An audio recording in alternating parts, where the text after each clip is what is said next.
Thomas the Tank Engine enjoys taking specials. Today he was bringing a special to Brendam Docks. His load was to go onto a cargo ship. The ship was scheduled to depart at sundown. Thomas had to get to the docks before then. But the load was very heavy. So Thomas puffed as hard as he could. He pulled so hard, he broke his coupling rods. He wasn't going anywhere. "Oh dear," Thomas said, "I'll be late." His driver saw an old shed near the track. "If there's a telephone in there, I could call for help," he said. "Hurry," said Thomas, "and be careful. It looks spooky." Then a voice boomed from inside the shed. "Do you mind? I'm trying to sleep." Thomas hoped it wasn't a ghost. Then his driver appeared. "Is it a ghost?" asked Thomas nervously. "It's a surprise," his driver teased. Then the fireman took some of Thomas's coal and headed off to the shed. "She could get us to the fitter's yard," his driver said. "If her boiler holds," added the fireman anxiously. What kind of surprise is that? Thomas wondered. "Thomas, meet Elizabeth," said his driver. At last the doors opened and out chuffed a dirty, grimy steam truck. "So you're the little puffer that's broken down," she sniffed. Thomas was cross.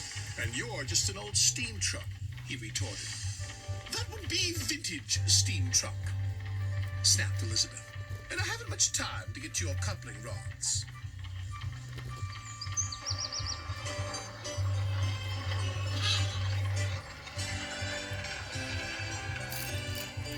The driver was concerned.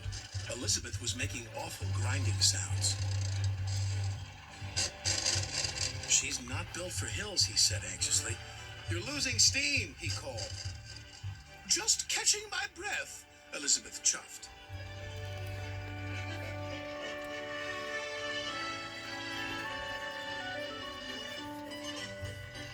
And finally she made it.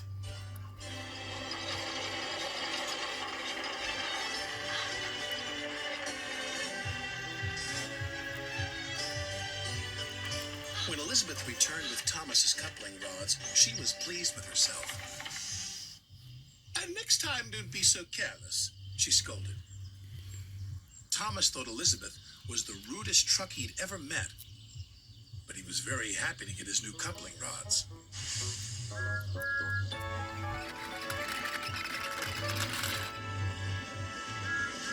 "What took you so long?" said Sir Topham Hatt. Thomas told him about his broken coupling rods. He wanted to tell him how rude Elizabeth had been when she rolled up. "Oh, it's you," said Elizabeth, looking down at Sir Topham Hatt. "Have you learned to drive properly yet?" "She's in trouble now," said Thomas to his driver. "Elizabeth," said Sir Topham Hatt fondly. "My first truck. I thought you had been lost." They were old friends. It was too much for Thomas. Then Elizabeth told Sir Topham Hatt how she'd been left in the shed for years. Sir Topham Hatt was so pleased Elizabeth had been found. He asked Jem Cole to restore her to her original beauty. And soon Elizabeth had a rich, dark color and gleaming coachworks. "You're the grandest truck in the whole railway," Sir Topham Hatt said proudly. "I know," said Elizabeth even more proudly. And Thomas had to agree. She did look grand.